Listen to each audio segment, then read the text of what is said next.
Man, sometimes I get the recording button mixed up with the on and off button. So today we're doing another review. Today we're reviewing DC's Aquaman, the Waterbearer. This is a cover by J.G Jones, one of my favorite artists. He did the artwork for Final Crisis by Grant Morrison. He also worked on Marvel Boy with Mark Millar. This trade came out in 2003. It cost 13 US, basically 20 bucks Canadian. I paid 14 bucks for this. This was a trade that's been sitting at my local comic book shop for like a decade. So when I was in the mood to pick up some Aquaman books, I thought, oh, I should pick this up. Because the only Aquaman book I had before was the J.G Jones New 52 Aquaman, Volume 1. Which I wasn't a huge fan of that book, which is why I didn't buy the other ones. So this book takes place after the events of JLA, the Obsidian Age 1 and 2. Which, what happened in that book was basically, they give you a summary here. Our story so far would have been nice to have this in a recent book I reviewed. Right.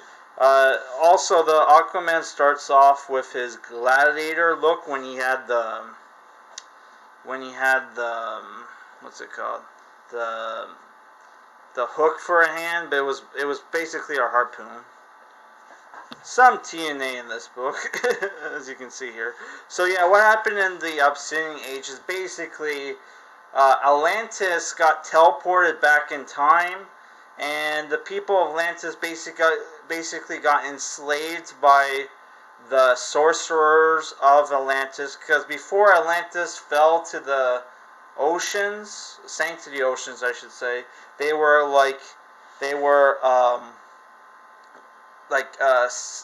basically a people of sorcerers, right? Which is why, you have that one comic book by DC Comics, Atlan of Atlantis, which was about a sorcerer.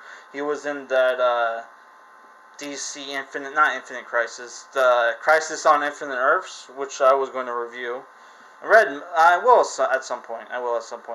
So, what happens is they were basically enslaved in the past by the sorcerers, and the only way for them to go back to the present was for Arthur Curry, aka Aquaman, or King Orin, which is his Orin is his Atlantis name, for him to sink this Atlantis into the sea, right? But because he did that, it destroyed their myth, because they didn't know for the longest time how they Atlantis sank in the oceans, and now they know it was because of the king, right? And because of that, Aquaman was exiled and captured by Atlanteans, and they were going to kill him. They were going to execute him by tying him up to some cliffs, and letting him bake in the sun. But he escapes, meets the Lady of the Water from the King Arthur's myth, and gets a new hand made of water, and he becomes the Waterbearer. And also the JLA kind of have like a cameo, though it's just Martian Manhunter that shows up, which, at this point in the DC universe, Aquaman at this point in time was kind of a bad boy rebel, right? And you get a retelling of Aquaman's. Sorry, I just gotta fix something.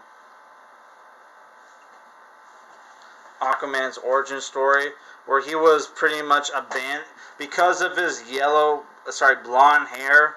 He was abandoned on the shore and was found by a by a lightkeeper. I had a stroke today, a heat stroke. So I'm still a little weak from that because I had and I got the fucking muscle cramps and diarrhea from the stupid heat stroke. So that sucked. All because I wanted to take my dog to the park before the lockdowns happened again. So yeah, after that, Aquaman befriends this old guy who's a lightkeeper, which his dad was a lightkeeper, and he saved him and a oil transport ship from the Atlanteans because they were gonna sink them, right?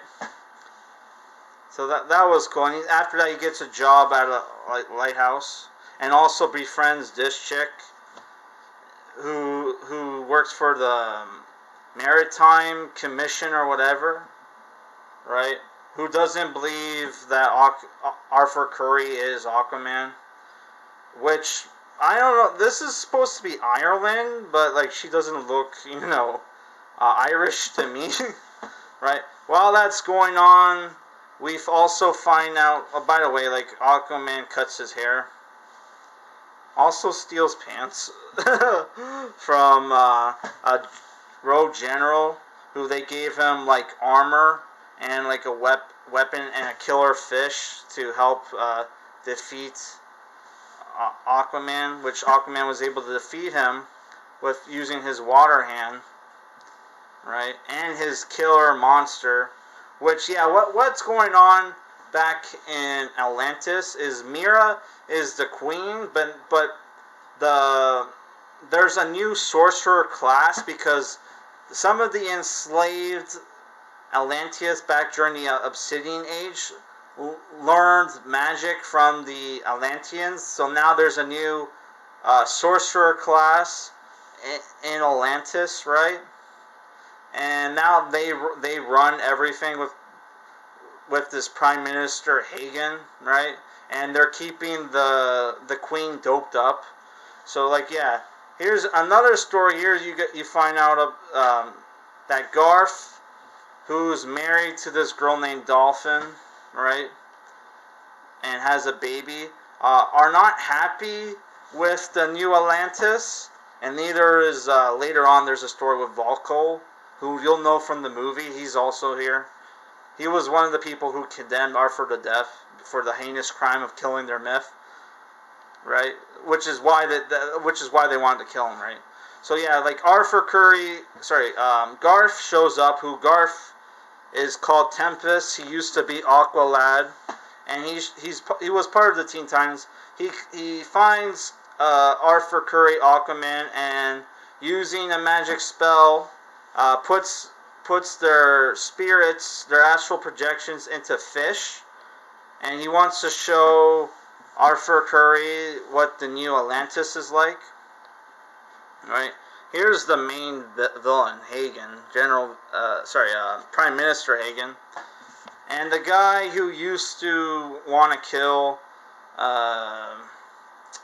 Aquaman, General Rodan, is now a firm believer of Aquaman, who wants to help Aquaman regain his throne, but he's considered a madman. Which, how that happened is Aquaman, after beating the shit out of him, healed him with his magic water hand. There's Dolphin, Aqualad's wife and baby, where there's a whole chapter. Well, not a chapter, half, not, I would say a little bit of a, the beginning of an issue where, you have, you hear, the baby's perspective on all this stuff. Here they have Queen Mira drugged up, which she looks kind of fat here. Yeah, the quality of the art kind of goes up and down. Yeah, their fish, the fish they're inhabiting got eaten, so they had which could have killed them, but they find a way to bring their souls back to their bodies, right? So after seeing what Arthur saw, he wants to go back to Atlantis and like rescue Mira and his people, but he can't do that because the Lady of the Water says you can't use my power for like personal gain, and if you do, you'll unleash some evil into the world, right? So here we find out the sorcerers are performing experiments fusing like Atlantean prisoners with lower life forms. Here a guy's getting fused with a jellyfish and becomes a jellyfish man. And while this is going on, Vocal, who was played by William Dafoe in the movie, finds out that a lot of the prisoners that they're sending to get executed are political prisoners, kind of like something that's going on right now, right? Because they spoke up against the current regime. And he tries to plead for their life, but then gets threatened to be killed by the guardsmen. And the jellyfish man crawls out of his hole, where he's like singing like a old shanty, like fisherman song. There's a hole in the bottom of the sea. There's a soul in the hole of the bottom of the sea. There's a wound in the soul in the hole of the bottom of the sea. He's just chanting like weird like rhymes like that. Yeah. So the jellyfish man saves Vocal, and that's the end of the story, basically. So yeah, my problem with the book is I really like the story and the premise, but the art, which I listed off the artists. There's so many artists that worked on this book, right? And the quality art, kind of shifts, right? And then there's the fact that this was a great story, but then it just ends. We don't get the complete story. I have to find out, okay, what if there's a trade sequel to this, or I have to buy individual sequels. So yeah, it sets up this cool story, but there's no finish, right? But overall, I thought the art was cool, and it was nice to see Aquaman, this new like design of Aquaman I've never seen before, and it was cool to see Aquaman kind of like vulnerable and like going up against like huge odds. But they kind of bring up the fact, hey, why don't you call the Justice League and ask for their help?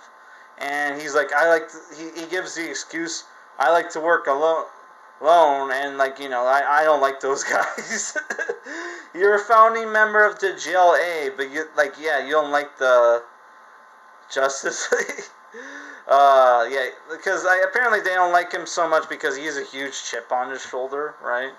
Where there is a conversation between the JLA with J.G Jones, and J.G Jones kind of puts Arthur on his place, right? So yeah, I don't know. I like this book, but yeah, it kind of just ends on a cliffhanger. So like I said, you have to find the sequel book. But overall, I enjoyed the book, but I can't really. The art was inconsistent, so I can't really give it a high rank. And the dialogue here and there I thought was bad, so I'm giving it 6 out of 10. Though I kind of like this book, and I wouldn't mind reading some more Aquaman from this era. Yeah, which I think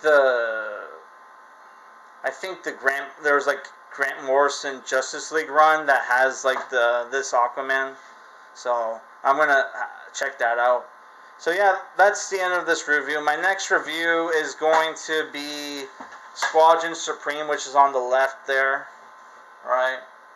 Hopefully that doesn't take me too long, but if it takes me too long, I'll review some issues of Wetworks, where you can see issue 1 over there, and I have like a bunch of Wetworks issues. So yeah, I'll try to, which I got like the first 9 issues of Wetworks. So I don't know how I'm going to do it. Am I going to review like all 9 at once? Obviously not. I'll probably just review them in threes, right? And we'll see how that works. Alright, that's the end of this review. Oh, if you're wondering about this thing, I picked this up for like $4. I thought we needed some like not DC, but like superhero statues here for like, you know, for the background, and like this was part of some like mystery figures where like you there was like this Batman black and white mystery figures where you open up and you get like a random figure in the series. And this is one that's like apparently based off of Mike Allred design, which I'm kind of a fan of Mike Allred. I don't even know if I'm pronouncing that name. He was the creator of Madman. If you don't know who that is, I did a review for it in my Image Month reviews, which is in the Image Month playlist. So check that out. Though that was originally a Dark Horse Comics character that like Image bought the rights for. Yeah. So like other Batman figures in the series is like a John Romita Jr. Batman statue, Batman minifigure, and also Eduardo Russo. And they also have Robin by Frank Whiteley. And like a mystery figure by Bruce Timm, so it's probably like Joker or something, you know, Joker or maybe Harley Quinn, I don't know. Yeah, so I don't know, I thought that was cool. Something to have in the background. Alright, that's it for this review.